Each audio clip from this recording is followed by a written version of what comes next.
Podcast relevante, um bate-papo bem maneiro.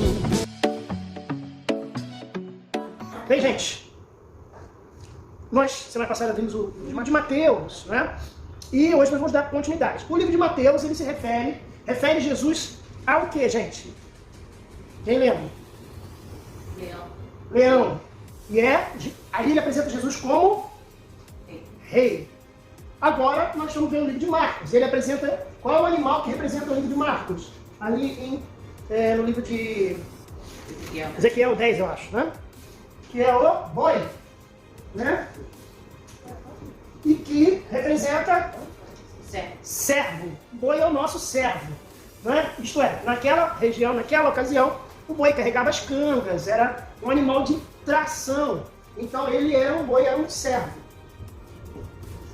Então, segundo a profecia, não é, de Ezequiel, capítulo 1, versículo 10, não é capítulo 10, capítulo 1, versículo 10, Jesus representa tem os animais com as 4 faces, e dentre essas faces tem boi, águia, leão e homem. Então, nesse caso aqui, nós temos o boi, a representação de Jesus como servo. Você vai ver, na semana passada nós vimos e apresentamos na aula muitas aparições e a gente via muito nitidamente falando sobre reino de Deus, reino dos céus, reinado de Jesus, né? E em Marcos você vai identificar na aula muito mostrando Jesus como aquele trabalhador, como aquele que bota a mão na massa, como aquele que serve, como aquele que é o servidor de Deus, né? Página 45. Dentre os 4 evangelhos, Marcos é o relato mais conciso do princípio do Evangelho de Jesus Cristo, o Filho de Deus. O que é conciso? Conciso. Resumido, mais rápido, mais breve, né? É mais sucinto, né? Então ele é muito mais objetivo. Lucas, você vai ver que ele tem muitos detalhes, né?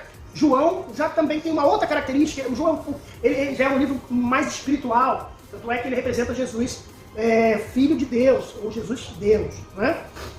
Embora o autor não se identifique com o nome do livro, e que ocorre nos demais evangelhos, o testemunho primitivo e unânime da igreja é que João Marcos foi quem escreveu ele. E ele foi criado em Jerusalém e pertencia à primeira geração de cristãos.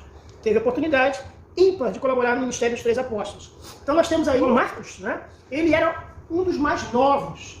Ele era muito jovem, inexperiente. Inclusive teve uma treta do Paulo com o Barnabé por causa justamente de João Marcos. A impressão que deu é que Paulo não estava com muita paciência, apesar de João Marcos ter sido um discípulo de Paulo. Então chegou o ponto que a gente percebe que o Barnabé, que era tio de Marcos, João Marcos, queria, vamos dizer assim, ter um pouquinho mais de paciência, e você percebe Paulo nitidamente falando, manda de volta para a família, manda de volta, porque não está aguentando a pressão não. Porque realmente a pressão no livro de Atos era grande. E o João Marcos, Então João Marcos acabou escrevendo, né? Página 46, Marcos obteve o conteúdo do seu evangelho através da sua associação com Pedro. E escreveu em Roma e destinou aos crentes de Roma. Então, o livro de Marcos é destinado aos crentes de Roma. Ok? Enquanto Mateus, ele tem uma abordagem para os judeus, para os cristãos judeus, Marcos já escreve o livro para os cristãos de Roma. O escritor é João Marcos. Marcos é o nome dele, Romano, filho de uma das Marias do Novo Testamento e sobrinho de Barnabé, ok? Tem até um hino antigo, seu nome era Barnabé, natural de Chipre, essa é antiga, essa só pode ouvir em 1800 e Guaraná de rolha. Mais tarde, ele foi rejeitado, mas no fim da vida de Paulo, obrigado, vou precisar do preto, foi desejado, mas no final da vida de Paulo foi desejado por ele, né? Talvez ali um arrependimento por aquela treta, como eu falei a vocês, que houve. A data, ele é do fim da década de 50 depois de Cristo, ou na década de 60. É possível que seja o primeiro dos 4 evangelhos a ser escrito. Portanto, mesmo que não esteja aqui na apostila, de cabeça, era a época, sabe de quem? Nero. Nero morreu em 64. Então Nero estava livre, leve e solto, planejando tacar fogo em Roma, botar a culpa nos cristãos. Então, entre 50 e 60, estava ali entre Diocleciano e Nero. Nero era o cão, expondo manga. Isso. Aí, ó, na década de 60, 70 depois de Cristo, os crentes de Roma eram tratados cruelmente pelo povo, foram muitos torturados e mortos pelo imperador romano. O Nero, não tinha nem visto aqui, quer dizer, eu até tinha visto, mas acho que não ficou no meu subconsciente, ó. Segundo a tradição entre os mártires cristãos de Roma, nessa década, estão os apóstolos Pedro e Paulo. Como um dos líderes eclesiásticos de Roma, João Marcos foi inspirado pelo Espírito Santo a escrever esse evangelho com uma antevisão profética desse período de perseguição. Sua intenção era fortalecer os alicerces da fé dos crentes romanos, ok? Então vamos lá, vamos fazer uma visão panorâmica. A partir daqui a gente está fazendo uma visão. O que é uma visão panorâmica? Né? Lembra que eu falei na aula passada? É quando você olha assim, você vê uma cena, um cenário, você gira o olho e você faz um cenário. Né? Na fotografia tem muito essa da visão do ventilador, né? Você faz assim, ó, panorâmica. Você olha e você vê uma extensão máxima. E aí a gente vai ver uma extensão máxima do livro de Marcos. Nós vamos ver ponto por ponto do livro de Marcos. Marcos número 1, ação. Marcos apresenta Jesus como Filho de Deus, Messias como servo sofrendo. Página 47 lá em cima, ok? Número 2, o momento culminante do livro é o episódio de Cesareia de Filipos. E depois vem a transfiguração, onde tanto a identidade de Jesus quanto a sua dolosa missão plenamente é revelada aos 12 discípulos. Então nós temos aí a primeira metade do Evangelho, segundo Marcos, focaliza o primeiro plano os estupendos milagres de Jesus e a sua autoridade sobre as doenças e demônios. Então, ele começa com os milagres de Jesus.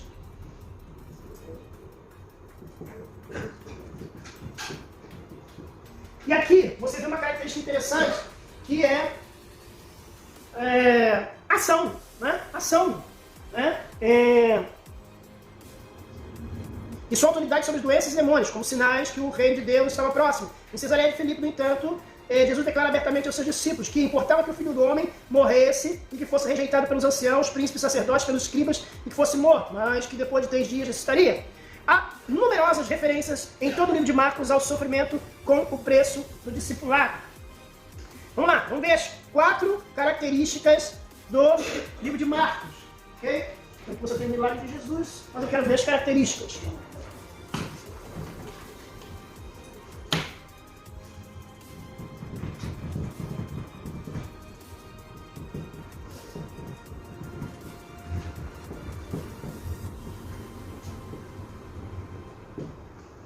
Primeira característica, ação. Olha o que diz ali a apostila. Sendo um evangelho de ação, ele enfatiza mais naquilo que Jesus fez do que nas suas palavras. Então é um evangelho de movimento, de atitude, de ação mesmo, né? Não é aquela coisa apenas de falar, mas de agir. Eu botei aqui até uma referência como mão na massa. Aqui Jesus estava botando a mão na massa.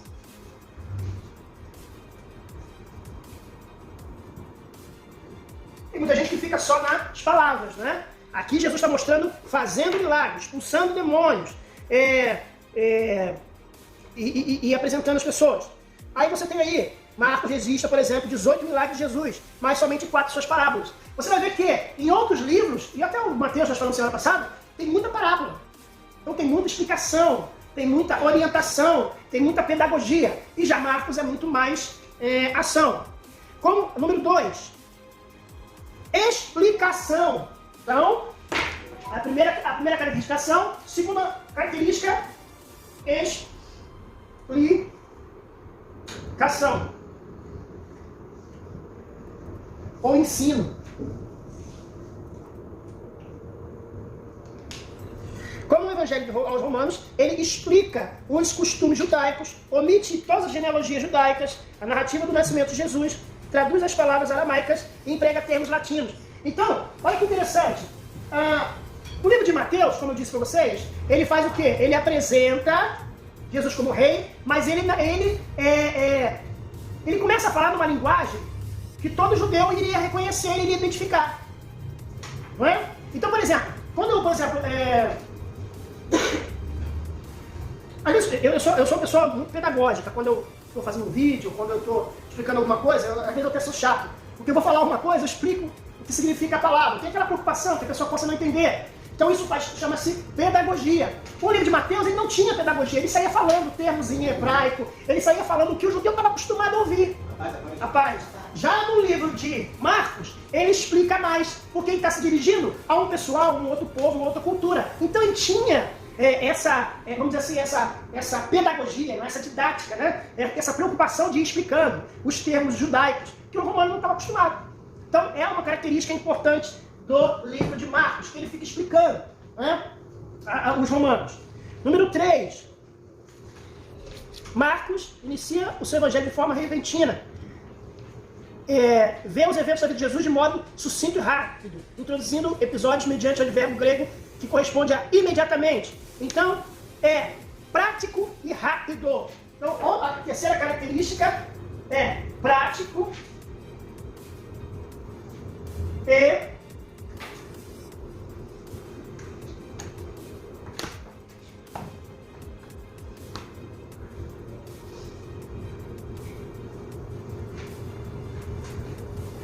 e rápido.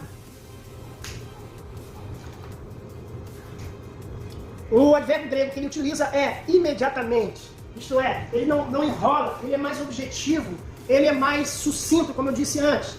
E por último, quer dizer, a característica dele é a vigorosidade. Vocês sabem o que é vigorosidade ou vigor? Iogurte, professor. Não. O vigor tem um objetivo, tem esse nome. Vigor é força. É uma pessoa que tem vigor, que tem energia, que tem... talvez até a expressão virilidade também serve, que é algo para cima, algo já estando disponível, né? Porque, é ação, está disponível, não tem enrolação, ok? Então, vigorosidade. Diz assim, como evangelho vigoroso, Marcos escreve os eventos da vida de Jesus de modo sucinto e vívido, com a perícia pitoresca de um gênio literário, tá? Vocês sabem o que significa pitoresco? Aí, dando a pedagogia. Pitoresco é algo incomum. Poxa, aquilo ali é pitoresco, né? É uma expressão antiga, gente. Só para quem sabe, pessoas que falam aquele treco, né? Banangandã, né? Fala cafona. Ninguém fala hoje cafona. Eu falei cafona na igreja, o aluno falou assim, professor, o que é cafona? Eu falei, não é você certamente, eu acho que isso é mais pra mim, que eu sou cringe. Aí ele não, cringe eu sei que é, professor. Vocês sabem o que é cringe? Enquanto eu sabia que era cafona, eu queria que ele soubesse que era cafona, ele falou, professor, você é muito cringe. Eu falei, pronto. Eu não vou te ensinar o que é cafona, você vai me ensinar o que é cringe. Cringe é ultrapassado, do passado. Linguagem de jovens, gente. Linguagem digital, da nova geração. Aquela que toma Nescau, joga a bolinha de gude no carpete e solta a pipa no ventilador. É a geração nova. Vamos lá. E agora nós vamos ver o servo preparado. E aí nós temos aí uma tabela aí muito bem bolada aqui na apostila, e eu vou botar para você na edição, se eu tiver tempo. Vou botar assim, João, inclusive pediu uma gentileza você tirar foto desta tabela para mim, por favor, e manda para mim, por quê? Porque eu rasurei a minha todinha. Então, se eu botar, vai ficar com a rasura. Você faz essa gentileza, tira a foto de cima. Não precisa nem ser hoje não, pode ser, porque você tirou. Aqui tem uma boa iluminação, então tá bom para tirar. Então vamos lá. Então nós temos aí o servo preparado. Aqui está se falando de Jesus, tá? Então olha lá, antecessor. Quem é? João, que é o precursor. Precursor e antecessor é a mesma coisa, precursor que vem antes, ok? Você tem o quê? Jesus, ele é marcado. Existe uma marca. Marcado, posso apagar aqui? Posso? Sim. Também tá lá no vídeo, depois é só você dar o pause e pintar. Então você tem aí o antecessor, que é João Batista.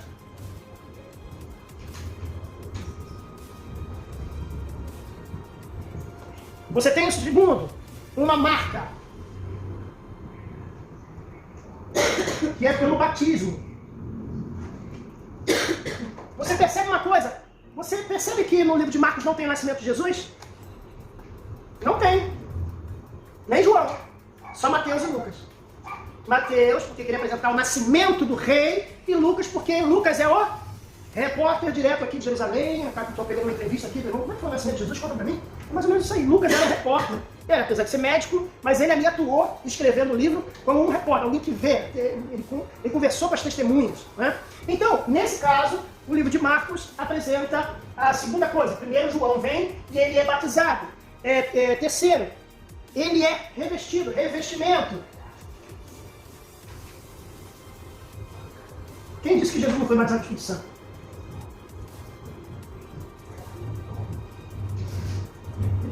Jesus só não falou em línguas. Por isso, é a prova de que a evidência do batismo do Espírito Santo não é eu falar em línguas. A mulher de Deus fica perda comigo. mas é uma das. Eu, por exemplo, claro que eu não vou usar esse exemplo como base da minha tese, mas eu, por exemplo, fui batizado no Espírito Santo, sabia que tinha sido batizado no Espírito Santo, mas não falei em línguas. Só falei em línguas uma semana depois. Mas a minha base não é essa. A minha base é porque Jesus era batizado no Espírito Santo. Jesus não falou em línguas, não tem nenhum texto bíblico que fala que Jesus falou em línguas. Ah, mas Jesus falou, Eli, Lala, Sabacani. Ele estava falando em língua, não. Vamos lá, continua aqui. No chamado. Agora nós tivemos aqui revestimento do batismo do Espírito Santo, nós temos o chamado. Jesus recebeu, olha só, João Batista preparou ele foi batizado no Espírito Santo, e só depois do batismo do Espírito Santo é que ele deu início ao seu chamado. E o chamado aqui, ó, vocação divina. Você está vendo que tudo é uma sequência? Só na nossa vida a gente só pode aqui tirar o João Batista. Mas na nossa vida ela acontece dessa forma. O ideal é que a gente batize nas águas, né? Que a gente seja batizado, que você busque o poder de Deus para poder cumprir o seu chamado. Não que não possa vir daqui para cá. Ninguém é proibido de ir daqui para cá. Isto é, ninguém está proibido de ser batizado e ter um chamado antes de ser batizado. Eu conheço pessoas que evangelizam muito, mas não falam uma palavra em língua, não profetiza nada, não é batizado no Espírito Santo, nem se considera batizado no Espírito Santo. Senão, o presbiteriano não ganhava pessoas para Jesus, nem batista tradicional. Eles não creem, alguns não creem em batismo do Espírito Santo. E aí? Então, não necessariamente você tem que ser batizado do Espírito Santo para poder cumprir sua vocação. Mas é importante porque é o revestimento de poder. Tá? O demônio sai com mais facilidade. Posso te garantir isso. Agora, atuação pela provocação. Então aqui nós temos atuação. Provocação. O que significa provocação? É você gerar uma necessidade, gerar uma resposta. Então, quando Jesus chegava para um cego, ele provocava aquela situação. O que queres que eu te faça? Então, quando Jesus chegava para um endemoniado, ele chegava e ele buscava a palavra melhor ele buscava um diálogo. E provocava aquela situação. Faz com que aquela situação ali tivesse um retorno. Para ele saber se ali ele ia atuar. Tanto é que quando ele chegou para o jovem, ele falou para o jovem rico, e o jovem rico falou assim, não, eu já estou de boa. Aí Jesus fez uma provocação a ele, vende tudo que tens e dá aos pobres, terás um lugar no reino. Aí o cara não levou a sério o que Jesus falou. A Bíblia diz que ele foi embora. Então Jesus sempre provocava, Jesus sempre perguntava, Jesus sempre questionava, Jesus colocava a coisa em prova. E essa é a que a gente chama de provocação. João Batista foi o primeiro a pregar as boas novas, a página 48. De Jesus, sua pregação é condensada por Marcos em um único tema, a proclamação de Jesus Cristo que viria a fim de batizar os seus seguidores no Espírito Santo. Todos aqueles que aceitarem a Cristo como Senhor e Salvador devem proclamar que Jesus continua sendo o que batiza no Espírito Santo. Ele vos batizará com o Espírito Santo. Jesus foi batizado com o batismo de João em obediência ao preceito da lei. Vamos lá. Página 49. Isso que eu li foi tudo isso que eu expliquei. Certo? Página 49. O servo trabalhando, ou o servo atuando. Lembre-se que eu estou falando aqui que no livro de Marcos, Jesus é visto como servo. E aqui a gente vai começar a ver os trabalhos de Jesus. A literatura greco-romana tem os 12 trabalhos de Hércules. Eu sabia antigamente de cor esses 12 trabalhos, mas faz muito tempo que eu leio mitologia grega, então não lembro de cor. Mas agora nós temos, não mitologia, nós temos os trabalhos do nosso Filho de Deus, né? Que é interessante que o Hércules é uma cópia de Jesus, né? Ele é filho de Deus, de Zeus. Hércules, né? Só que Hércules, ele fazia as coisas para a sua própria glória, era um humano, morava na terra, tem toda uma história. E teve seus 12 trabalhos. Né? E nós aqui temos Jesus, que é o filho de Deus, não filho de Zeus, mas o filho de Deus. E aí você vê aqui, a programação e a concretização do reino de Deus foi o propósito da obra de Cristo, foi o tema de sua mensagem na terra. Quanto à forma de manifestação do reino, existem vários tipos de reino. Reino de Deus em Israel é a preparação do caminho da salvação da humanidade. Messias de Israel, o reino foi tirado desta nação. Número 2, o reino de Deus em Cristo. O reino esteve presente na pessoa e na obra de Jesus. O reino de Deus na igreja. Trata-se da manifestação atual do reino de Deus nos corações e nas vidas de todos aqueles que se arrependem e creem no Evangelho. E aqui, o quarto é o reino de Deus na consumação da história. Cristo reinará em terra durante 1000 anos. A igreja reinará juntamente com ele sobre as nações. Você vê que aqui tem uma sequência, olha só. O reino de Deus em Israel. João Batista falou assim, eis que vem o reino de Deus. Falava para os israelitas, falava para os judeus. Eis que vem o reino de Deus. Lembra que ela passada eu falei sobre isso? Está chegando o reino de Deus. Está vindo o reino de Deus. João Batista falava isso. Aí quando Jesus chegou, que ele falou, é chegado o reino de Deus. É o número 2 aqui, ó. O reino de Deus em Cristo. Olá, paz. Número 3. O reino de Deus na igreja. Agora Cristo já veio trazendo o reino de Deus. Agora ele quer passar à igreja essa noção de reino de Deus. E depois você vem o reino de Deus na consumação da história. Aí tem a ver com o arrebatamento da igreja, quando Jesus Cristo vier na sua primeira vinda, não é? Ele vai reinar na terra durante 1000 anos. Aí é um reino físico, ok? E o quinto, né? É o reino de Deus na eternidade. Aqui é pós-milênio. Isso é, depois dos 1000 anos, a Bíblia diz que Jesus vai reinar na cidade santa, na Nova Jerusalém. Então, está entendido essas 5 visões do reino de Deus? Página 50. Agora nós vamos começar a ver os conteúdos do livro de Marcos, de uma forma interessante. Nós começamos aqui, no meio aqui da página 50, um sábado do servo perfeito. E aqui mostra a atuação de Jesus em relação aos costumes judaicos da época, em relação aos costumes do povo. Tá aí, ó, o sábado do servo perfeito. Aí ele tem aquela pergunta, né? Como devo guardar o dia do Senhor, que é o sábado, não é?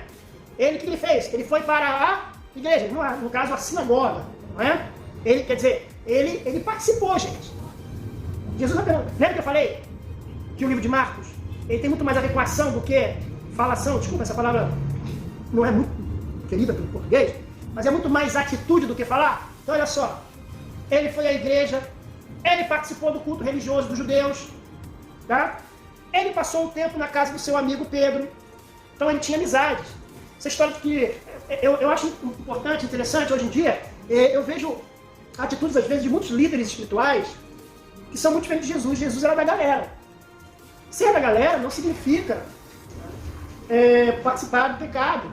De vez que Jesus comia com os pecadores, não foi? Mas Jesus não saía com a prostituta. Jesus não, sei lá, Jesus não contaria uma piada suja. Mas Jesus, ele andava com o povão. Era do povo. Eu vejo certos líderes espirituais que eles chegam na igreja, parece que chegou um rei. Graças a Deus, na minha igreja, tem um negócio que eu vejo outras igrejas, respeito as igrejas que usam isso, mas assim, é uma impressão que dá, pode ser até que não seja intenção. Às vezes aquelas cadeiras lá na frente. Já percebe que as cadeiras são diferentes da cadeira que é o centro que você senta? É claro que eu não estou aqui passando nenhuma ideia socialista, tá amarrado, apesar de eu estar usando o vermelho aqui. Nada a ver de socialismo, todo mundo igual, isso aí tá amarrado, comunismo tá amarrado, apesar da camisa, eu estou usando a camisa que gosta dessa cor. Não tem nada a ver com isso. Mas existem lideranças que chegam, tem que ficar todo mundo calado, meio que uma reverência àquela pessoa, não. A reverência é a Jesus. Jesus era de todo mundo. Jesus passava um tempo na casa do seu amigo. Jesus tinha amizade, Jesus visitava seus amigos. Então tem líderes que não vão visitar seus amigos, que não vão, não se importam. Eu fiquei muito feliz quando eu tive Covid, eu recebi muitas manifestações de carinho de muita gente, de aluno, de cantor que a gente trabalha com rádio, o cantor gospel entrou em contato comigo, pastores, e pessoas que eu achava que entraram em contato comigo, só souberam que eu estava doente depois que eu estava bom. Você teve Covid? O Brasil todo sabia, menos o senhor. Eu também respondi bem mal criadamente, né? Mas tudo bem. Mas o que eu quero mostrar é isso, tinha amizade, comunhão, não era aquele Jesus, eu sou santo, eu sou filho de Deus, eu não me meto com vocês. Não, Jesus ele tinha isso. Ele era do povão. Do povão. Ele era do povão, mas ele não saía da sua posição de filho de Deus. E quando eu falo posição de filho de Deus, não é uma posição hierárquica, mas é uma posição, ele sabia o que ele veio fazer na terra. Tanto é que Jesus não casou, não arranjou namorada. Certamente alguém se interessou por Jesus. Por que não? E eu falei isso, me quase me condenaram à morte. Não, que isso, Jesus é santo. Jesus. Não, Jesus é santo, é verdade, mas você acha que nenhuma gatinha quis Jesus, apesar de que a Bíblia diz que ele não era bonito. Se eu parecer assim, formosura. Então, aparentemente, Jesus não era muito bonito. Mas Satanás não deixou de jogar nele. Exatamente, mas isso que eu estou querendo mostrar a vocês. Jesus era uma pessoa comum, apesar de ser o filho de Deus. Porque ele tinha que parecer com o povo, gente. Entendeu? Não podia ser diferente. Vamos lá, continua aqui. E Jesus praticou bem Né? Foi a quarta característica ali. Aí olha só que interessante, na página 50 aí tem o título, souberam que ele estava em casa. É notável como as notícias no Oriente se espalhavam rapidamente, sem jornais, telefone, rádio. Na outra parte da cidade, certo paralítico tinha ouvido falar desse profeta, o seu ministério de cura. 4 amigos transportaram pelo telhado e baixaram o leito até Jesus. Vemos nesta cura a prova do poder de Deus não só como médico de corpo, mas também da alma. Quem pode perdoar o pecado senão quem é Deus? É interessante, olha só que interessante.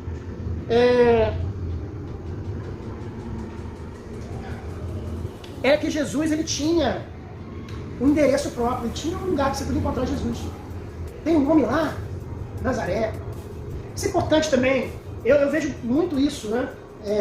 Pessoas que não são tão acessíveis no mundo de hoje. E Jesus é acessível. Eu vejo isso aqui. Jesus era encontrado. Jesus não fugia do trabalho. O trabalho que Deus tinha dado a ele.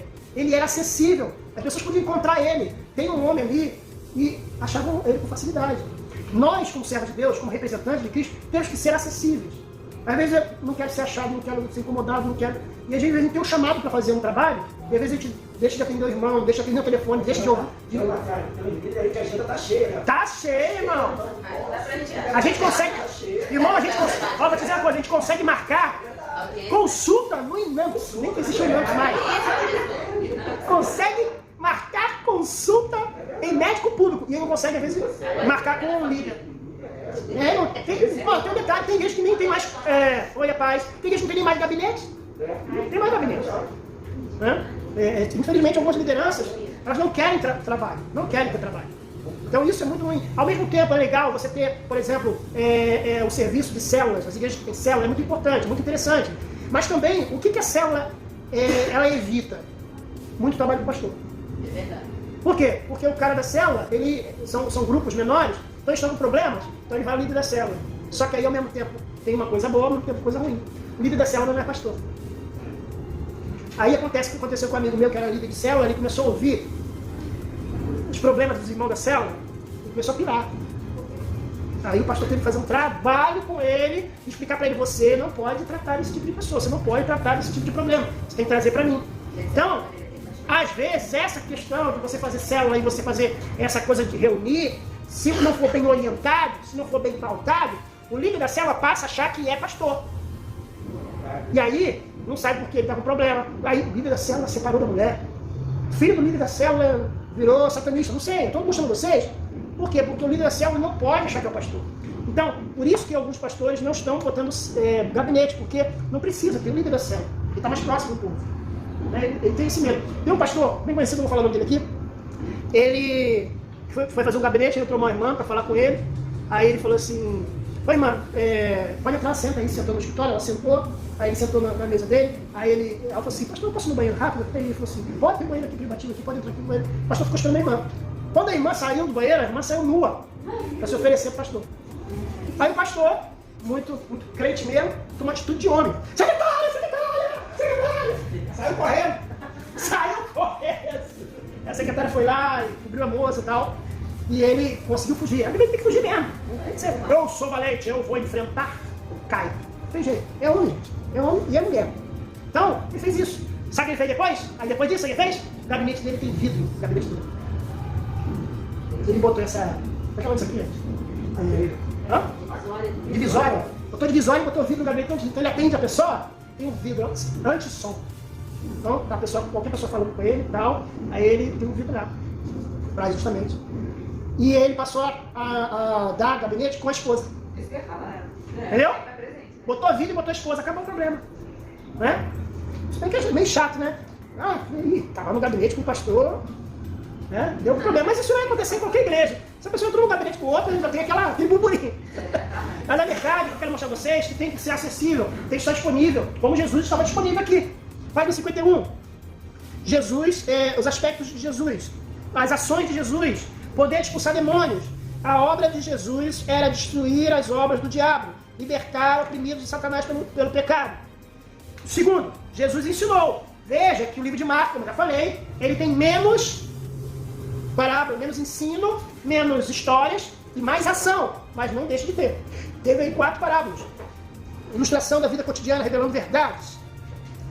Terceiro, saiu o semeador a semear. Aí ele conta essa parábola, né? Terceiro não, perdão, primeira parábola, né? Saiu o semeador a semear. Nessa parábola do semeador, ela possui 3 verdades importantes. Qual é a primeira?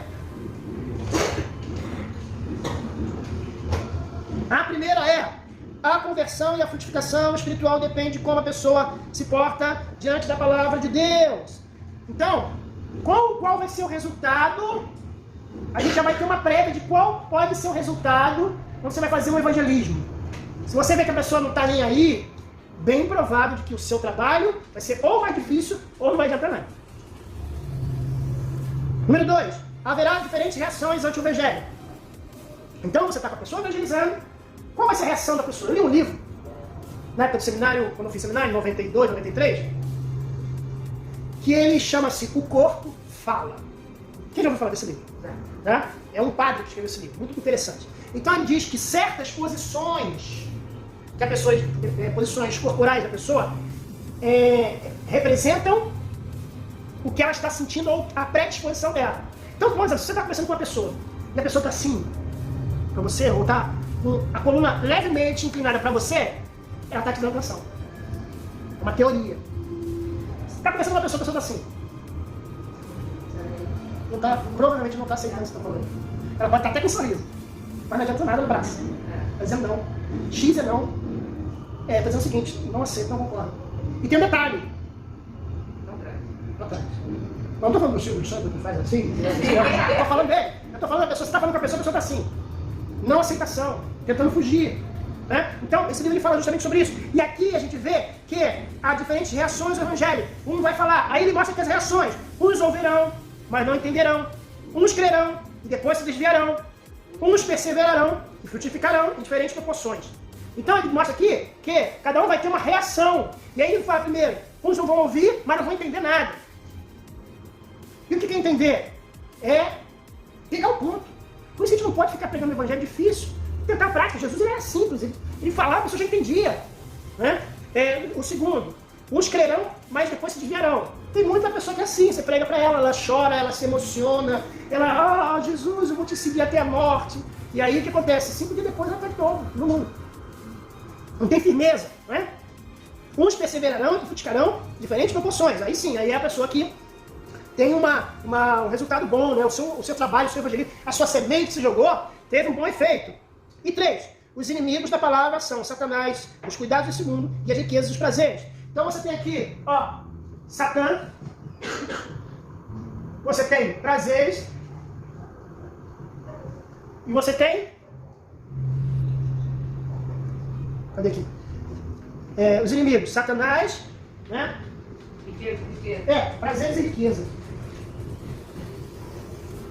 E aqui tem os cuidados desse mundo, quer dizer, são os problemas, as dificuldades. Gente, essas 3 coisas às vezes atrapalham que a semente, que aquilo que você plantou pode não brotar, não ter um sucesso. Satanás bota coisa no ouvido das pessoas, prazeres e riquezas. Isso que Jesus falou, que muita gente enriquece e abandona. E as dificuldades, mas a pessoa acha que depois que eu virei crente, as coisas começaram a acontecer comigo. Então cabe a nós orientar as pessoas, não iludir as pessoas.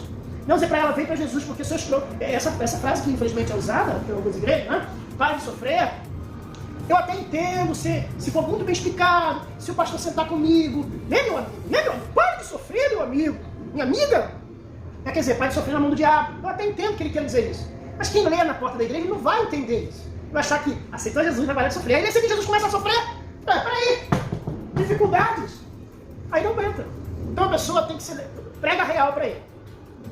Mas com calma. Prega real, mas também falar com o cara também. Aceita Jesus, amanhã você está sendo perseguido.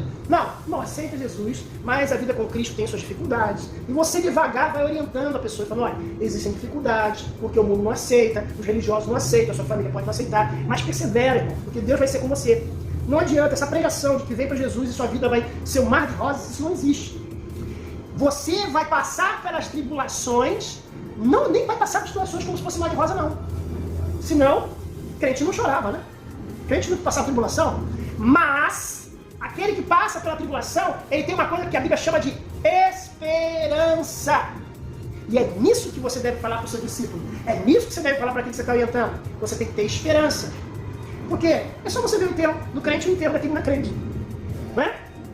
Aí tá vendo a história do enterro lá da mulher, né? Perdeu o marido, né? Aí tava lá, não sei se eu contei essa história aqui, na beira lá do buraco lá, né? Aí cavaram muito fundo, né? Aí tava, me leva, o pessoal segurando a mulher, me leva, quero ir com você. Aí ela escorregou o carro lá embaixo e tira daqui.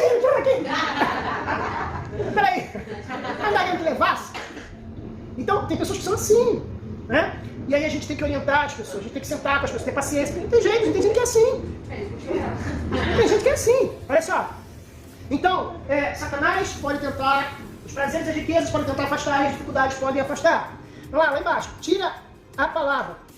Cristo fala aqui a respeito de uma conversão incompleta, em que o indivíduo busca o perdão dos seus pecados, mas não chega ao arrependimento pelo Espírito Santo. O tal não recebe a salvação, pois não nasceu de novo e nunca entra em comunhão com os crentes. São conversões incompletas, resultam destas causas. Então, agora eu vou falar sobre conversão incompleta. O que é conversão incompleta? É a pessoa que está indo na igreja, é a pessoa que está frequentando a igreja, mas ela não está completamente convertida, como eu falei na aula passada, lá no Engenho Novo, segunda-feira, eu dei aula lá no Ibadec, no lugar da professora Guta, que está com uma alergia, e aí eu estava falando de Eclesiastes, e aí falando exatamente sobre isso aqui. As pessoas, os novos convertidos, né, não está totalmente convertido, precisa de orientação. E aí ele foi e aceitou Jesus na igreja. Aquele homem que bebia no bar, aquele homem que vivia no balcão, bebendo uísque, cerveja, vivia alcoolizado no bar específico. O pastor foi lá, resgatou ele, pregou para ele foi na igreja, aceitou Jesus. No dia seguinte, o pastor passou pelo bar. Quando olhou, estava lá um irmão lá, no balcão, deitado, com 2 garrafas de bebida alcoólica. O pastor entrou, o irmão, trabalhei com o irmão, não vou dizer irmão. Irmão, não aceitou Jesus ontem na igreja, pastor, eu estou aqui porque eu estou tão feliz com Jesus que eu vim beber morar. Mas é falta de quê? Orientação, discipulado, estar do lado dele. Eu lembro que o Joaquim, um rapaz que eu veio para Cristo quando tinha uns 13 anos de idade, lá na escola mesmo, aceitou Jesus na escola, chamado Tempo Vago, fazia culto no Tempo Vago, aí ele aceitou Jesus e então estava na igreja. Esse irmão, ele andava comigo, juntinho, ia para a igreja junto. Ele morava um pouquinho mais alto no morro, eu morava um pouquinho mais baixo. Aí ele vinha na casa dele, passava na minha casa, assoviava, a gente descia e ia para a igreja, juntos. E eu discipulei ele, andava do lado.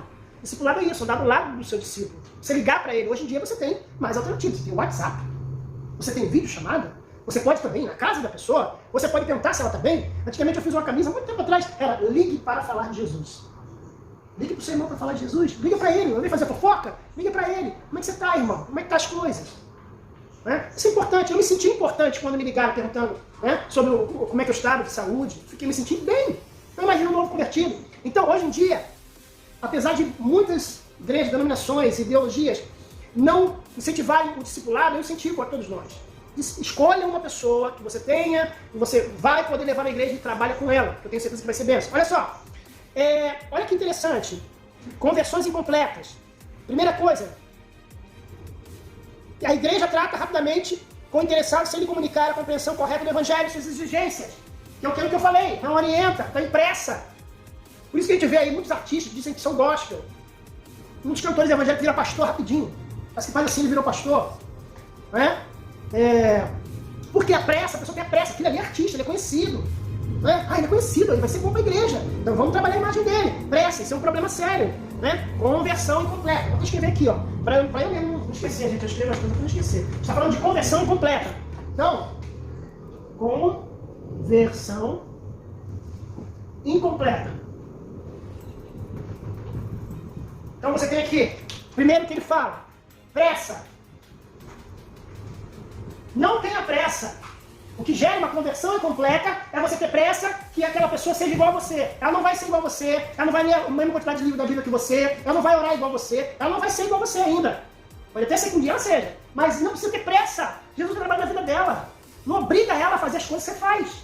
Você pode até dar orientação a ela. Olha, Agora, se você é um cara que lê a Bíblia, sei lá, 4 capítulos por dia, o cara que se converteu, você tem que ler 4 capítulos por dia, aprenda comigo. Não, eu vou te ensinar, olha só, você vai lendo aos poucos, você vai ler o livro do Evangelho de João, você vai orientando aos poucos. Então a pressa causa conversão completa. Outra coisa, causa conversão completa. Deixa de lidar com possessão demoníaca. Isto é, número 2, a pessoa não foi liberta. Quer dizer, a pessoa não foi liberta, ela está nitidamente ainda oprimida, ela está nitidamente demoniada, e aí ela vai gerar uma conversão completa, aí vai se desviar fácil. Não liberta. Tá aqui, ó. Deixa de lidar com a possessão demoníaca do interessado quando for o caso. Número 3, crer em Cristo apenas com a mente, não de coração. Você criou um religioso. Né? A pessoa crê plenamente. Eu sou agora evangélico, eu sou gospel, eu sou protestântico, eu sou, sabe? E ela não creu no coração. Tá? Número 4. Número 3 aqui, ó. Interessado em crer em Cristo apenas com a mente e não com o coração. Isto é, o mais íntimo do seu ser, a totalidade, a sua personalidade. Número 4. O interessado não se arrepende sinceramente, nem se afasta do pecado.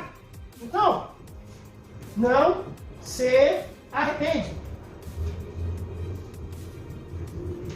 Quer dizer, e ele vai gerar uma conversão incompleta. Ele está lá, ele tá no coral, ele está sentado do seu lado, ele está ouvindo a palavra do pastor, mas ele não se arrependeu.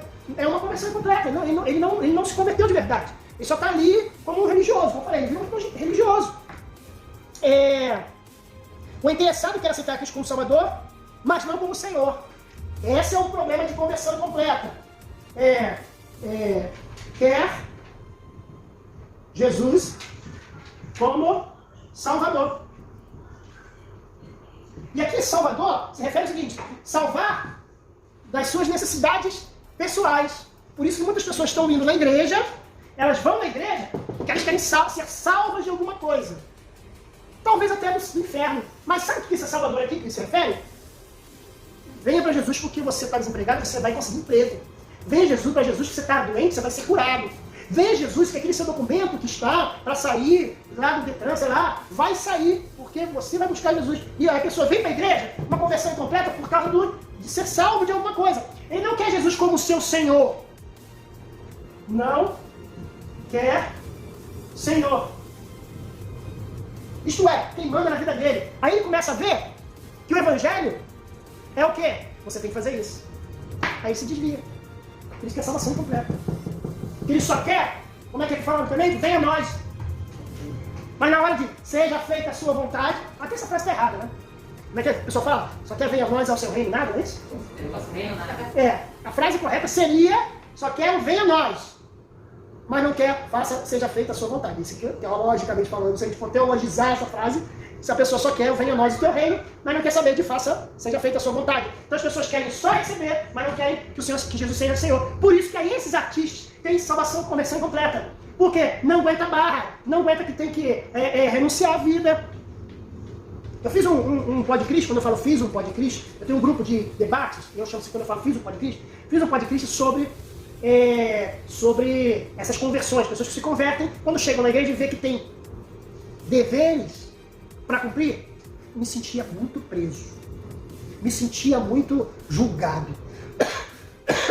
Eu não tenho mais igreja, eu não frequento mais igreja porque a igreja me prende muito. Não, porque elas acham que se converter é fazer o que quer, e não é Jesus só como Salvador, Jesus como Senhor. Aí chega lá, você tem que largar o que você fazia antes. Aí você tem aí uma artista aí, eu não vou falar o nome, que se converteu, teve um problema sério, acho que não sei se eu já falei aqui, teve um problema sério de saúde, quase morreu, a igreja pegou, cuidou dela, ela melhorou, Jesus fez uma obra na vida dela, ela vendeu muito livro, ganhou muito dinheiro com livro, agora está processando a igreja. E fala que não tem mais igreja. É crente, mas é produtora do Miss Bumbum 2021. Está produzindo um concurso feminino. Isso é crente. Então, ó, só quer isso aqui, não quer isso aqui. Não quer renunciar. Então não adianta ter esse tipo de conversão. Então é uma conversão incompleta. A fé do interessado baseia-se no poder da persuasão das palavras humanas, mais do que na demonstração do Espírito Poder de Deus. Outra conversão incompleta também são pessoas que só estão na igreja porque acharam a pregação, acharam a palavra intelectualmente boa. é alcançada pelo intelecto. Ah, eu gostei daquela igreja, estou frequentando lá porque eu gostei que o palestrante lá, ele fala muito bem, ele é bem conceituado, ele é estudado, ele fala de Platão, fala de Sócrates, eu gostei muito, ele às vezes fala até da Bíblia, tem até vezes que ele usa até a tal de Bíblia, né? Eu estou falando isso porque recentemente estava observando a pregação de algumas pessoas, e aí eu vi que a pessoa não usou a Bíblia, contou a história da vida dela, na pregação, está errado. Ela pode até contar, não tem problema a pessoa contar um testemunho da vida dela, né? Que Deus fez na vida dela. Mas ela tem que usar a base bíblica, tem que ter Bíblia. Pregação tem que ter Bíblia. Não tem que ter intelecto, não tem que ter Platão, Sócrates, Zico, Cerezo, não tem que ter nada disso. Tem que ter o quê? Palavra de Deus. Porque quem lidera não é intelecto, não é porque o pastor fala bonito, é filósofo, não. Porque é o poder de Deus. Então, tudo isso aqui, gente, causa uma conversão incompleta. Vamos lá, página 53. Mais ações importantes dos atos de Jesus. Ungia com óleo. A cura relacionada à unção com óleo é mencionada somente aqui em Tiago 5,14. O óleo provavelmente era usado como um símbolo da presença do poder do Espírito Santo. Jesus tinha unção. A pregação de Jesus tinha unção. Essa é a diferença da pregação de Jesus para a pregação dos fariseus, para as palestras dos fariseus, dos escribas. Jesus falava de um jeito que conquistava as pessoas. Porque Jesus é um bom orador? Não. Porque Jesus era carismático? Não. Porque Jesus tinha a unção. Alguém abre, por favor, em Marcos 6, versículo 13?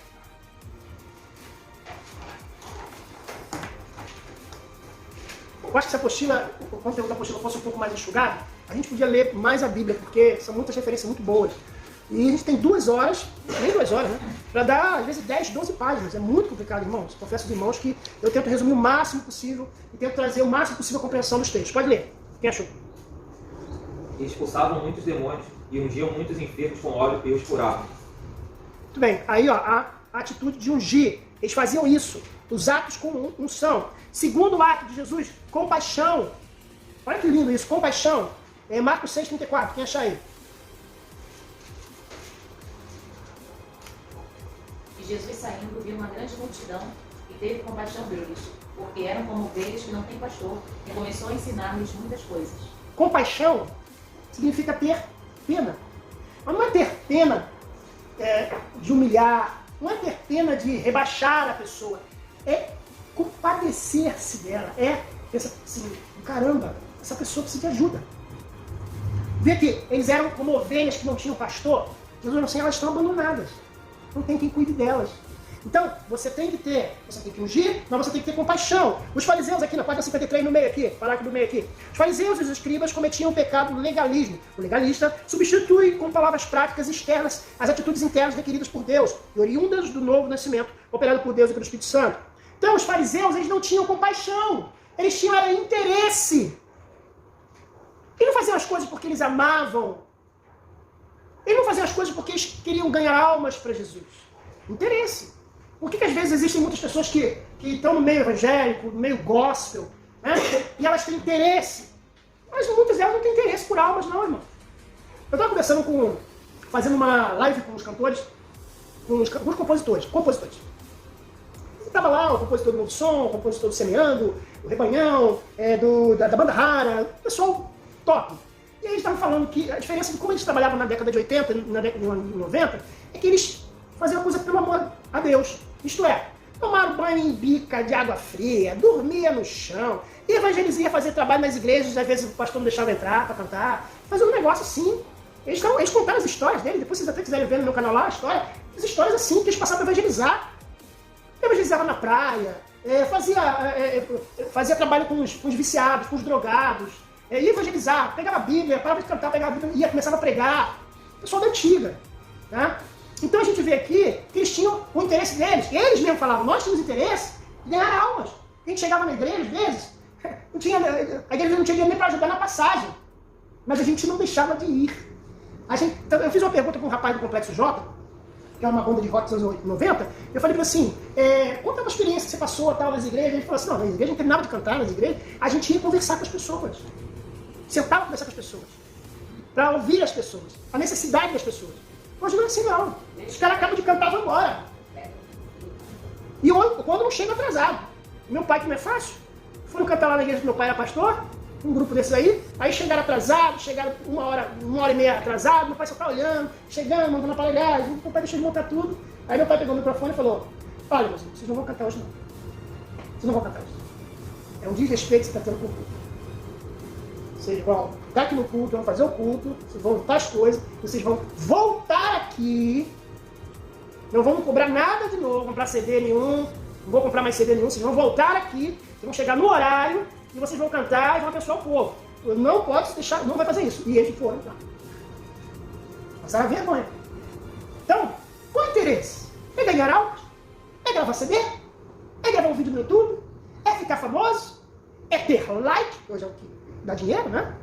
Eu entendo que o cantor queira receber pelo seu... Eu não tenho nada contra. Eu acho que o cantor pode receber pelo seu disco, pela sua composição. Eu conheço compositores que ganham, conheço compositores que também não ganham, né? Mas qual é a motivação dela? Ela quer ganhar almas ou ela quer ganhar dinheiro? Então isso é o que entristece hoje muito. Não é por almas. E aqui, eles faziam porque eles tinham íntima compaixão. Pena. E tá ruim. Né? Os fariseus, página 54. Os fariseus e os escribas pecavam por colocar a tradição humana acima da revelação divina. Aqui, Jesus não está condenando toda e qualquer tradição, mas as que entram em conflito com a palavra de Deus. Então, regras não são o problema é quando a motivação da pessoa é regras. Os judeus, os fariseus, eles tinham regras. Eles andavam alguns passos, eles tinham que parar. Ah, Jesus curou no sábado. Eles achavam um absurdo que Jesus curou no sábado. Eles estavam tão vidrados naquela coisa religiosa que eles não conseguiram ver que Jesus tinha feito um milagre na vida das pessoas. Porque eles não ligavam para as pessoas. Eles ligavam para a posição deles. Né? E aí, na página 54, é o coração dos homens. Nas escrituras, coração é totalidade de intelecto, emoção, desejo e de volição. Eita, nome bonito. O coração impuro corrompe os nossos pensamentos, sentimentos, palavras e ações. E aí, Jesus mostra que coração era intenção. O seu coração o seu coração não é bom, o seu pensamento, a sua intenção. E Jesus, a pregação dele atingia exatamente o coração da pessoa.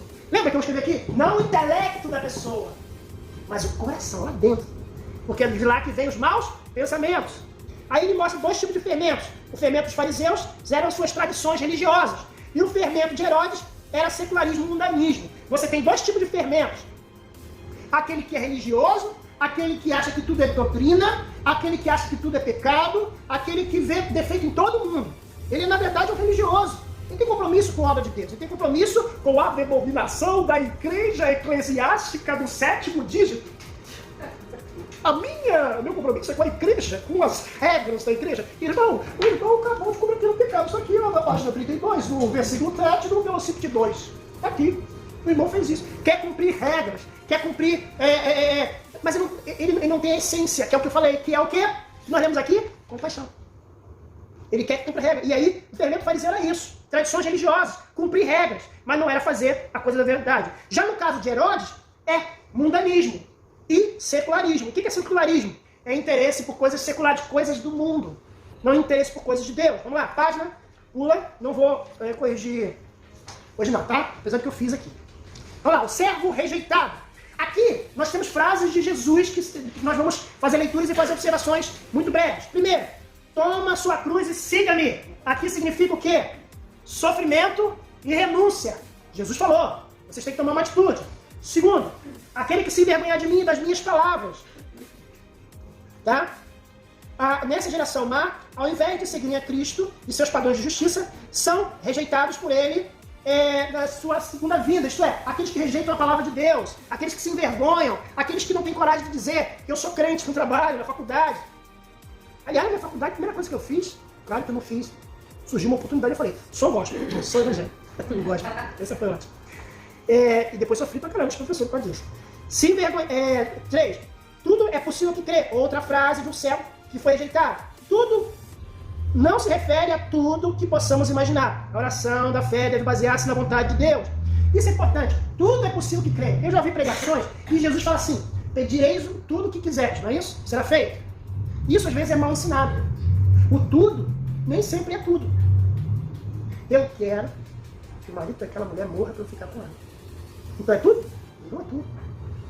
Entende? Eu quero tudo. Aí eu quero o carro tal. E às vezes Deus não quer dar o carro tal.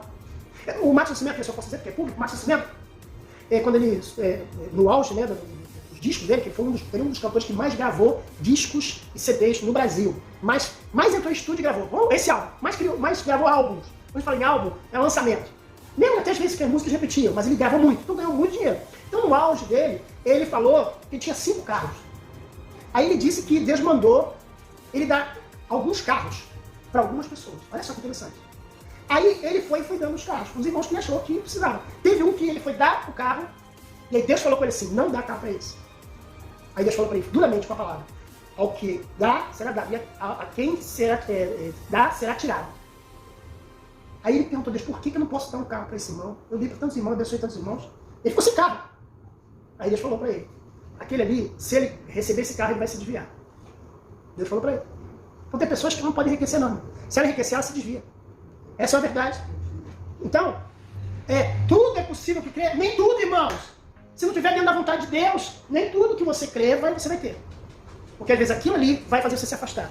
Então às vezes você não tem. É estranho, mas é verdade. Oi?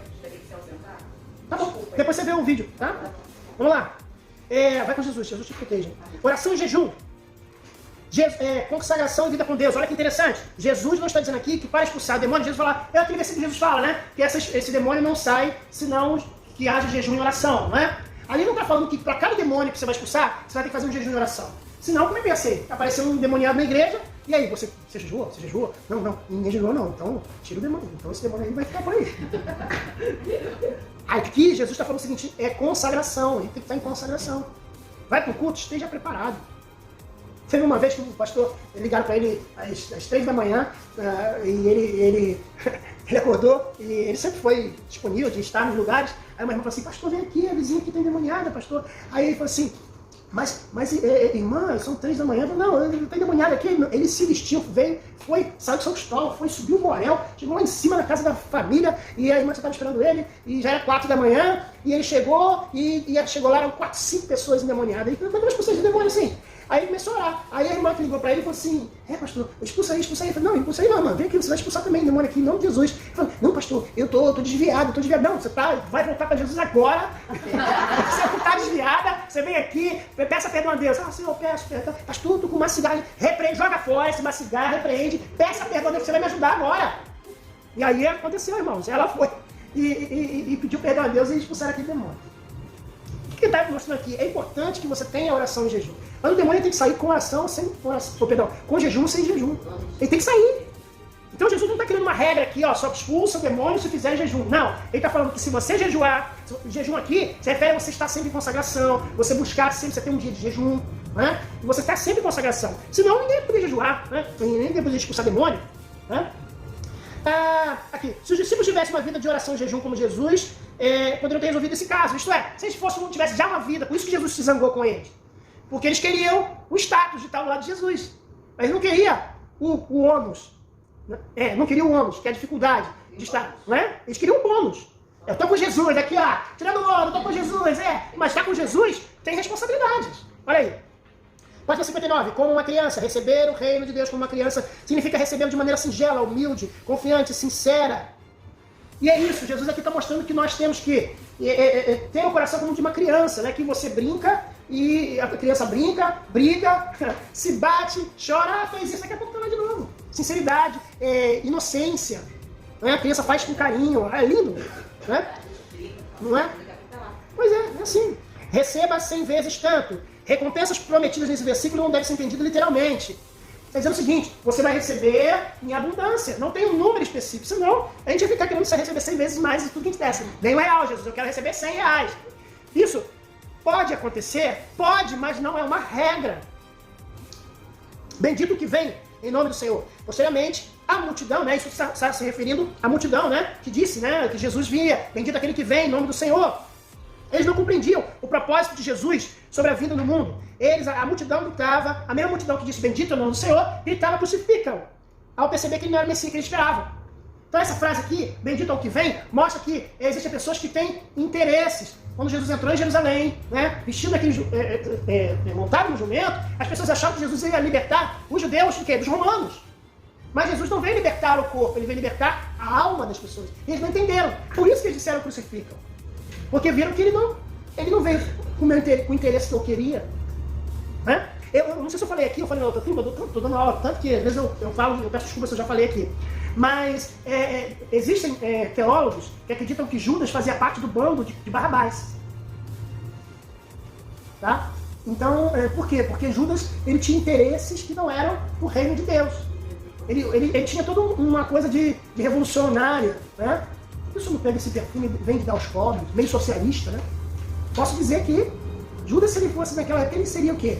PT, seria do comunista. Seria comunista. Por quê? Porque isso não vende este perfume caríssimo e dá aos pobres, essa coisa de assistencialismo, né? De Bolsa Família, Bolsa não sei o quê, né? Para poder o quê? Para ganhar alma para Jesus, que ele amava. A Bíblia diz o seguinte, porque ele roubava, não porque ele tinha interesse nos pobres, mas porque ele roubava da Bolsa. Tá bom, tá certo, irmão, vai com Jesus, Jesus te proteja, te guarda. Não porque ele tinha interesse pelos pobres, mas porque ele queria o dinheiro. E aí, essa decepção que eles tiveram, né? Essa decepção que eles tiveram com Jesus é porque eles tinham outro interesse. São que horas, gente? Me ajuda aí. 9h10? Até que hora, moção? 10, né? Ah, então bem legal. Eu fiz isso semana passada, só que hoje eu vou me segurar mais. Vamos lá. Aí nós temos a parábola dos lavradores. Nós falamos aqui sobre Jatu, se não me engano, né? Parábola dos lavradores maus. Essa parábola se refere à culpa da nação judaica. Judeus haviam transformado o reino de Deus em propriedade particular. Demonstraram desprezo por sua palavra e se recusaram a obedecer o Filho de Deus, Jesus. Veja bem, quando fala aqui que a nação judaica transformaram o reino de Deus em propriedade, foi o que os fariseus faziam. É como se eles fossem donos de Deus, donos da religiosidade. Aí chega um camarada estranho, primeiro João Batista, eles já não gostaram. Oh, esse cara nem se veste apropriadamente. Esse cara tem costumes estranhos, costumes alimentares estranhos. Esse cara é boca suja. Fica xingando o pessoal de cobras, escorpiões, já não gostavam dele. Aí daqui a pouco chegou, é parente, é primo, outro maluquinho que tá chegando. Ele não se veste, ele não utiliza as escrituras. Olha lá, subiu lá, olha a bobagem que ele falou. Falou que ele é o cumprimento das escrituras de Isaías. Tá maluco. Eles achavam que eram donos da igreja, da religião. Existem pessoas que acham que são donos da igreja, não são donos de Deus. São donos do evangelho. Não são, irmãos. Não são donos, não. Eles tinham interesses. Eles achavam que eram proprietários do reino de Deus. Então a parábola dos lavradores malvados, ela significa isso. Ela conta essa história de homens maus, que ao invés de cuidar da forma correta da sua lavratura, podemos dizer assim, eles tinham outros interesses. Segundo, cabeça de esquina. Jesus é a pedra rejeitada, repudiada por Israel, mas presta a tornar-se a pedra angular do povo de Deus, a sua igreja. A pedra mais importante dessa nova estrutura que Deus está edificando. Pedra angular, nós tínhamos várias pedras, mas uma das pedras era uma pedra que ela era assim.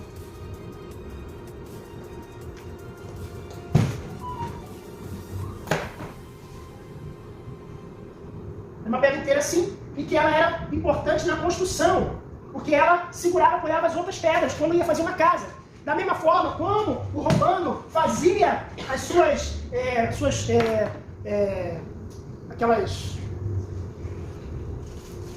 coisas para passagem de água, né? Pórtico, né? Você tá falando o nome, você não... Aqueduto, que é um nome difícil. Eles colocavam as pedras e tinha uma pedra, os arquedutos, né? Tinha uma pedra que essa pedra aqui era a pedra que empurrava as outras pela gravidade.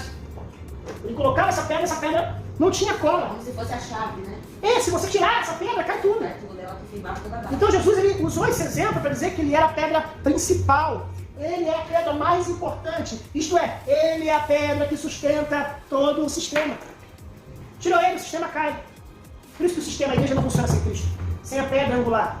E a pedra que foi rejeitada. Ele fala da pedra que foi rejeitada. Não foi aceita. E aí, se vocês quiserem saber mais sobre pedra, eu tenho lá no meu canal uma pregação que eu falei sobre pedra, que é interessante. Eu falo sobre as pedras na Bíblia. E sobre a importância da pedra. Eu falo. Assim mesmo, na pedra. Se a gente não buscar o Senhor e deixar quando eu ia pegar, né? Quando vê, já saiu. Já acabou, tá tudo arrumado. Casa virada. É a pedra, né? Que tirava a pedra, que segurava, né? Que sustentava. Pega tudo. E a pedra angular, ela de lado assim, ela ficava assim. Então ela sustentava duas paredes. Tá? Até na internet tem até uma imagem que é até melhor do que eu desenhei ali. Segundo, aqui, ó, terceiro aqui, nem se casarão. Esse ensino de Jesus não significa que o esposo ou a esposa perderá a sua identidade específica. Aqui fala assim, onde não se casarão, não se darão casamento, né? Aquele versículo, mas é importante, gente, olha só, até para ajudar vocês para as próximas aulas. Deixa eu orientar vocês de uma forma aqui legal. Façam as próximas aulas com a Bíblia na mão. Porque eu não vou ter tempo de parar para ler o versículo. Então quando eu estiver falando, por exemplo, você abre, vamos supor, a aula que vem vai ser Lucas, certo? Então vocês já abrem em Lucas. E conforme eu vou dando a aula, vocês vão olhando o versículo do que eu estou falando. Tá? Porque vai facilitar mais a gente. Tá? Porque se eu parar para ler cada versículo, aí não vai dar tempo. Você está vendo que eu estou andando bem e estou conseguindo... andando bem em relação ao tempo? Por quê? Porque eu estou tentando equalizar o tempo da melhor forma. E eu tenho certeza que na última aula já estou tá bom. Aí já é a última aula. Então, a verdade é que eu preciso da ajuda de você nesse sentido. As próximas aulas eu peço, faça com a Bíblia do lado, que conforme eu vou falando, você olha o texto. Aqui, ó. Sempre olha do lado. Ó, tem sempre da onde tirou. Marcos 12, 10. O próximo vai ser Marcos 12, 25. Tá? E aí diz o seguinte. Aqui fala do casal que no céu ninguém vai ser casado. Eu não vou ter minha esposa. No céu não vai ser minha esposa. Entendeu? A relação de marido com mulher, ela só funciona na terra. Vão ser igual a anjos, que não se casam nem se dão em casamento, certo? Vamos lá. Aqui é um texto que fala assim, devoram as casas das viúvas. Aqui alguns líderes religiosos judaicos tiravam proveito das viúvas ingênuas e solitárias. Pediam e recebiam delas ofertas exorbitantes, explorando a boa vontade dessas viúvas que queriam ajudar essas tais. Eles faziam isso com a maldade. Eu, por exemplo, eu tenho uma viúva que me abençoa. Na Nazaré, nova igreja. Eu tenho o Pode Cristo, que é uma ferramenta, eu digo que é uma empresa, não é um ministério, é um trabalho que eu faço. E eu posso ganhar dinheiro com esse trabalho. Não é igreja, não substitui igreja, mas eu sempre explico para as pessoas, o Pode Cristo é uma empresa. É uma empresa que ajuda, que auxilia os crentes. Mas ela pode ganhar dinheiro de alguma forma. Não vejo cometer nenhum pecado, porque eu não tenho proposta de ser igreja nem substituir igreja. Então tem uma irmã que me ajuda, tem um outro irmão que me ajuda. Não quer oficial da Marinha. Me ajuda a pessoa todo mês. E essa é uma viúva. Só que eu não posso o quê? Explorá-la. Tem que ser uma coisa espontânea. Então eu não vou ligar para ela um dia que ela não deu oferta dela no Pode Cristo. Você tá entendendo? Ou me aproveitar dela. Né? Porque ela tem sido uma bênção para mim. Se eu ficar um mês sem ela me dar, eu não vou cobrar ela. Apesar de eu precisar daquela importância, de ser abençoado nesse sentido. Então, o que os fariseus faziam? Eles exploravam.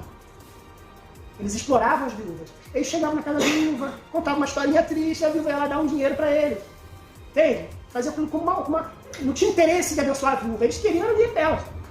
E eu acho que a pessoa idosa, ela é a melhor que paga. Melhor paga. Eu sempre fui professor, dei aula de informática para idoso, dei aula para terceira idade, e eles pagam certinho. Não atrasa um dia. Certinho. Se você se comprometer, e te dar 100 reais, vai te dar 100 reais. Na data. Tira aquele dinheirinho lá da aposentadoria e paga. Então, o que acontecia? Os fariseus se aproveitavam dessas mulheres, das viúvas, das senhoras, talvez tivessem suas aposentadorias. Dizia o seguinte, fraudes persuadiam as viúvas a ofertarem além das suas condições financeiras. Assim, esses líderes viviam no luxo com as ofertas fraudulosamente obtidas. Quer dizer, eles viviam no bem bom, tirando o dinheiro delas. Não porque elas queriam doar, porque elas se sentiam gratas. Essa irmã que me abençoa, ela fala, você cuidou de mim quando meu marido era vivo. Eu falei, eu fiz isso? Eu nem lembro. Você fez isso, você cuidou de mim, aí ela começa a contar essa história, tem que ouvir. Você foi na minha casa me evangelizar, junto com não sei quem, eu aceitei Jesus, e veio irmão tal, vocês oraram, meu filho não aceitou Jesus, quando meu filho entrou pro tráfico, você cuidou do meu filho, você evangelizou. Então ela se sente grata. Então se hoje ela me abençoa, ela traz sempre pra mim isso, uma oferta e um quilinho de café. Sempre, traz o café, ela sabe que eu gosto de café, ela vai, professor, me chama de professor, trouxe pro senhor um café. Porque ela é grata, agora não é por isso que eu agora vou explorar ela. Ela mora aqui pertinho, eu podia até tomar café antes de vir pra cá. Mas eu nunca fui na casa dela. Ela reclama, porque eu nunca fui. Mas se eu fosse um fariseu, eu tava lá todo dia. Entendeu? É isso que o fariseu fazia. E tem muita gente hoje em dia agora, denúncia, sobe a música. Tem muita gente, muito profeta, que chega na casa da irmã, na hora do almoço. Deus me mandou vir aqui. Sentindo o cheiro da comida. Esse que Deus me falou, eu vou ficar aí aqui na sua casa. 5 dias de oração. A irmã bate a porta, deixa a comida, eu fico em oração. Tem gente que hoje assim faz isso. Vai mesmo? Existe isso. Sério? Existe. Não aqui no Rio de Janeiro. Mas se você for, a nossa igreja, a igreja que eu sou membro, ela tem muita igreja no interior. Já tem lá para o interior de Araruama, de Búzios, tem muito isso lá. O cara chega na casa da profeta, tem gente lá que faz casa pro profeta. Porque leu na Bíblia, né, que a mulher recebeu o profeta. Tal. Às vezes até o coração da pessoa tá bom. Mas do cara que tá lá se aproveitando dela, Mas Deus pra ele não. às vezes a pessoa nem. E outro detalhe, não quero nem dizer que ele tem algum interesse naquela pessoa, ou cometa pecado sexual com aquela pessoa. Mas ele quer se aproveitar mesmo da boa vontade daquela pessoa. Então ele quer almoçar, quer jantar. Ele quer moleza, ele quer moleza. Existe isso hoje, tá? Eu tô dizendo porque eu sei, meu pai é pastor de uma igreja no interior, eu sei que ele conta as histórias, eu sei as histórias, tá? Vamos lá. Jesus, página 61. Jesus admoesta: olhai por vós mesmos, mas vós vede, vigiai e orai, vigiai pois, vigiai. Essas advertências indicam que será muito difundido o ensino antibíblico nas igrejas. Aqui está mostrando que a gente não pode dar mole. O problema é que as pessoas não fazem como os cristãos de Bereia. Eu estava dando aula e falei: os cristãos de Bereia, irmã, tá assim, Bereia? Não, é Bereia. Os irmãos de Bereia. O que a Bíblia diz que eles faziam? Eles conferiam na Bíblia. Por que algumas denominações e igrejas estão, e eu sempre toda aula vou falar isso, acabando com a educação religiosa? Porque a pessoa que não conhece a Bíblia é muito mais fácil de se manipular. Porque se eu falar alguma coisa errada aqui na aula, gente, eu digo a vocês ficam muito quietinhos, vocês participam até pouco, eu queria que vocês participassem mais. Se eu falar alguma coisa, não, professor, outro dia eu passei a vergonha dando uma aula. Porque eu falei uma coisa e eu insisti, e a aluna, não, professor, é isso aqui, e eu, o professor, né? O professor, o valentão, não, minha irmã, a irmã está equivocada. Passei a vergonha, porque ela foi lá na Bíblia, pá, a pessoa aqui, ó, só falou isso aqui, ó, tá errado. Aí eu na gravação eu falei: gente, estava errado.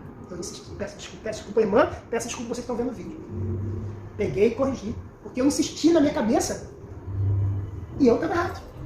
Então, é importante olhar, vigiar, não ouvir por simplesmente dar amém para tudo. Hoje em dia, essa geração, tudo é amém. Irmão, não é amém só não, é não amém. Você pega essa aqui, aposta até a pessoa, se não tiver ligado, diz amém até não. Tudo, eu costumo fazer muito lá na igreja assim, ó. Quem está firme aqui no morar de Jericó, diga amém,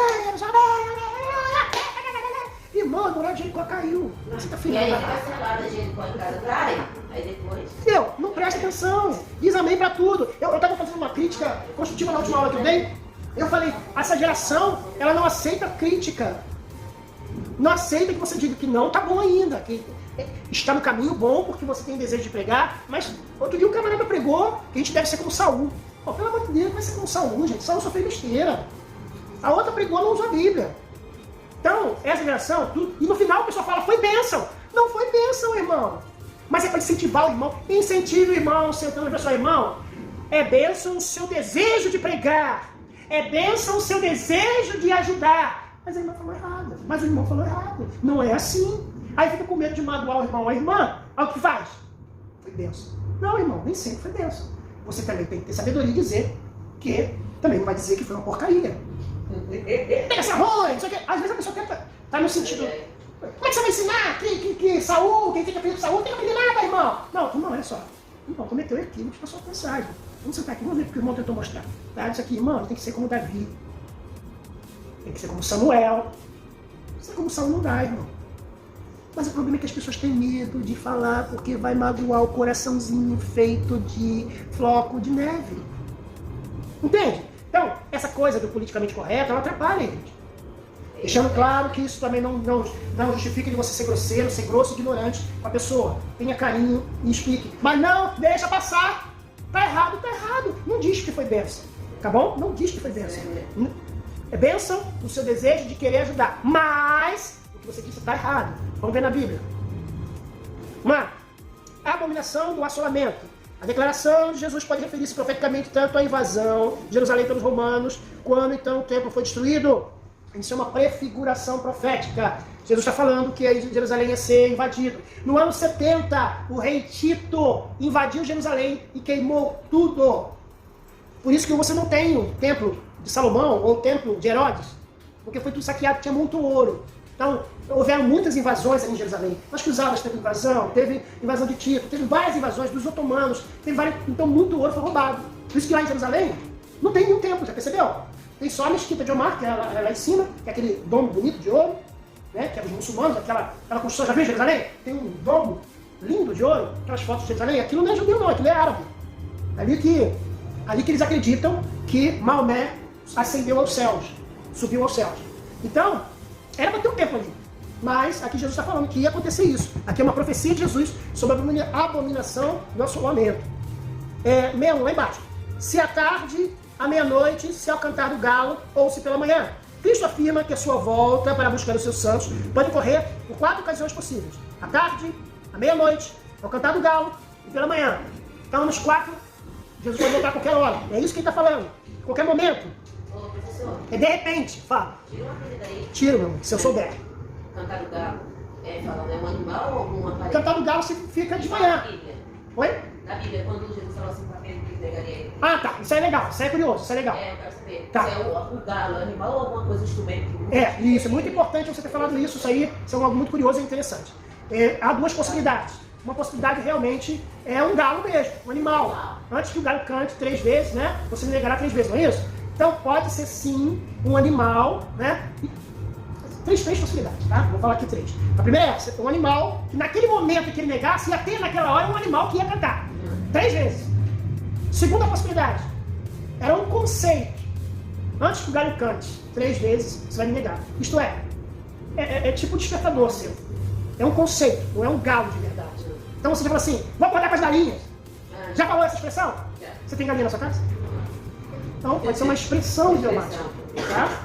E terceiro, de verdade existia naquela época toques que no templo se tocavam e que esses toques se chamavam galo. Antes que o galo cante 3 vezes, você vai me negar. Isto é, antes que o rabino, né, o sacerdote toque esse sino, você vai me negar. Então por isso que eu dou sempre essas 3 possibilidades. Não existe uma palavra final, até porque a gente não estava lá, a gente não tem certeza. Então a gente segue por essas 3 linhas, mas elas são possíveis, qualquer uma das 3. Pode ser um galo mesmo, pode ser um conceito idiomático e pode ser um procedimento religioso que existia, que era tocado 3 vezes. O galo em si, eu acredito que poderia até deixar um pouquinho de lado, mas os outros... O galo animal, né? Os outros dois fica até viável, ser os dois. Isso. Porque é uma expressão de, tipo, até hoje a gente usa. Uhum. Eu vou trabalhar antes do galo cantar, ou seja, antes de amanhecer. Pode ser a expressão. Mas você sabe que, vamos dizer assim, até um tempo atrás, os crentes acreditavam mesmo no galo. O galo. Né? Era muito forte antigamente. Hoje as pessoas têm mais acesso. Tem que pelo horário, porque quando Jesus é preso no dia de semana, praticamente madrugada. É madrugada, amanhecer. Então você vê. Então, antes de amanhecer. E por isso que eu acho que também pode ser o galo com o animal também. Pode, porque o animal, ali tinha animal, era um lugar. A cidade, as pessoas tinham animais em casa. Só dá mais para animal mesmo. É mais fácil ter o galo lá em Jerusalém naquela época do que hoje, não é? É verdade. As pessoas tinham criação. Criação de animais, de tudo. Por isso que eu ainda acho que há uma possibilidade. Eu até posso até colocar no final uma possibilidade. Mas do galo há uma possibilidade sim. Tá?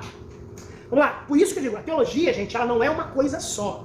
Você tem que abrir e você dá liberdade às pessoas de expressarem, acharem, mas não podemos, igual você vê o nome de quem escreveu o livro, às vezes não está escrito quem escreveu, você crê.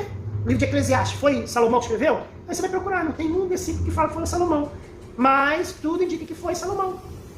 Então a gente tem que ficar nesse caminho aí, de pode ser isso, pode ser aquilo. Gente, sabe o que eu acho interessante da Bíblia? Que quando a gente fala assim, pode ser isso, pode ser aquilo, não altera o princípio principal. O que é importante? Fala a verdade. É importante que fosse o sacerdote tocar no nosso lar? É importante que seja um galo? Muda alguma coisa? Agora, se Pedro não negou Jesus, muda, não muda? Então, por isso que são coisas não essenciais que podem ter variação. Ok? São que horas? Olha isso como é que passa. Evangelho, vamos lá. Significa boas novas. Página 62, né? Tá certo? Estamos no caminho aqui? Isso. Boas novas. Sempre que as boas novas são proclamadas no poder do Espírito, o que acontece quando as boas novas são pregadas? Quando as boas novas são de forma correta proclamadas. Primeiro, tem autoridade. Segundo, revelam a justiça de Deus. Terceiro, demandam arrependimento. Quarto, convence do pecado, da justiça e do juízo. Quinto, as boas novas originam fé. Sexto, as boas novas libertam do domínio do pecado. Sétimo, as boas novas trazem esperança. Oitavo, as boas novas nos advertem para o juízo. E nono, as boas novas trazem condenação e morte. Aqui é incrível, parece ser uma coisa negativa. Apesar de nós lermos várias coisas boas, são benefícios, mas essa última, ela quando eu estava estudando, eu levei um soco no estômago, porque toda é boa no final assim. As boas novas trazem condenação e morte. Como é que as boas novas trazem condenação e morte? Para quem não aceita. Você deu a boa nova para o cara e não aceitou, não quis. Então para ele, condenação e morte. Sangue do Novo Testamento. Cristo declarou o seu sangue em nosso favor para prover perdão dos nossos pecados e a salvação. A sua morte na cruz estabeleceu um novo concerto entre Deus e o Pai, quando recebe Jesus Cristo como seu Salvador.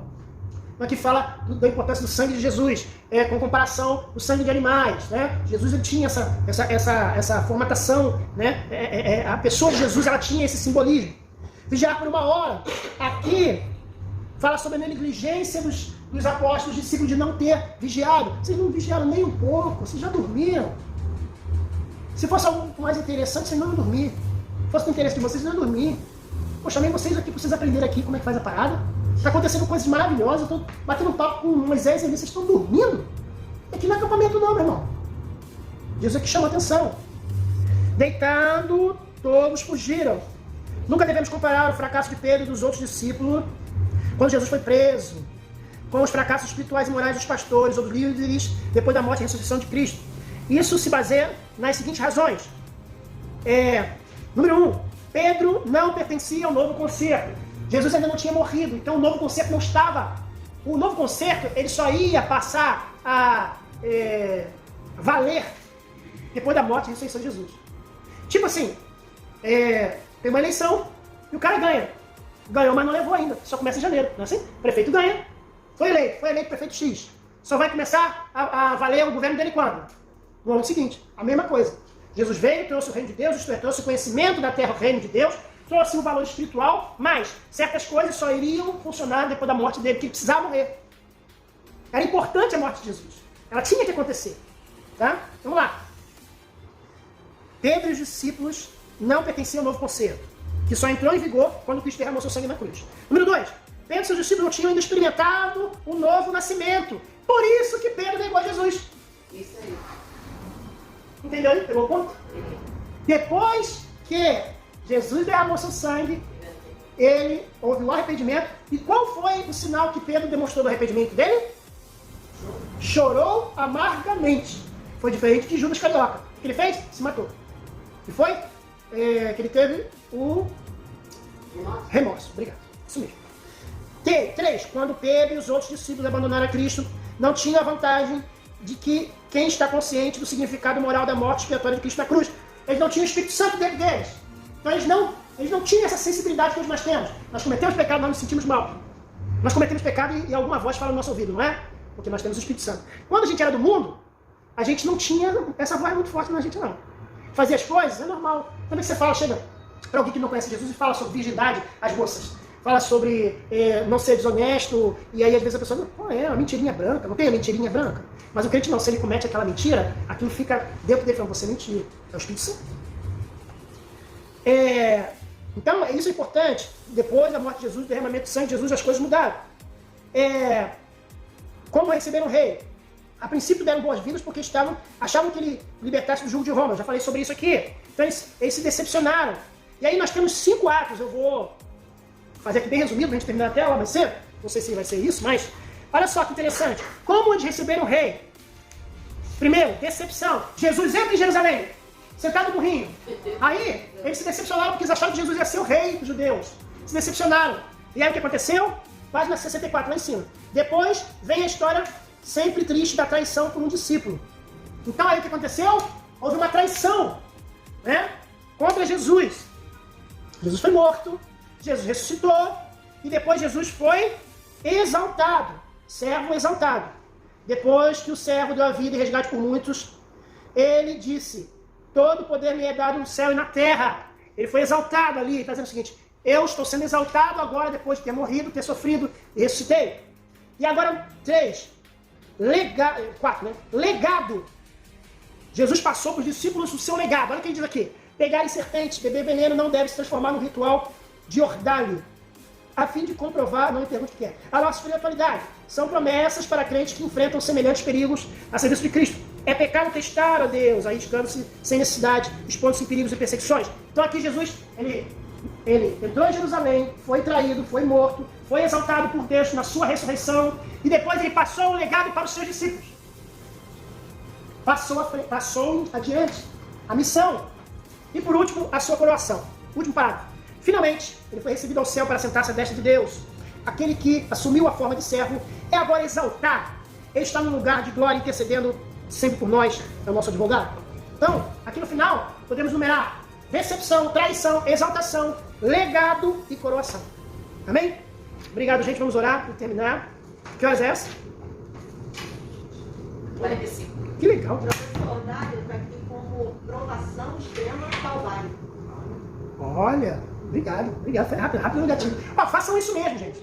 Você vê uma palavra difícil, já vem, já me fala, me ajuda aí, tá bom? Aqui é liberado você usar o celular para procurar no Google alguma informação. Se eu perguntar, não há nenhuma problema não. E você que está acompanhando aí pelo YouTube, acompanha a gente. Inicie já sua formação teológica com o IBADEP. Adquira uma ampla visão dos ensinos bíblicos com o curso básico. Amplie e aprofunde seus conhecimentos teológicos com o curso médio. Teologia a nível de interpretação e pesquisa no curso avançado. Agora você pode ter a sua formação teológica e ainda mais conquistar sua capacitação ministerial. Matricule-se já ou abra agora seu núcleo. Ligue 44 3642 6642 ou acesse ibadep.com. IBADEP, teologia se faz aqui.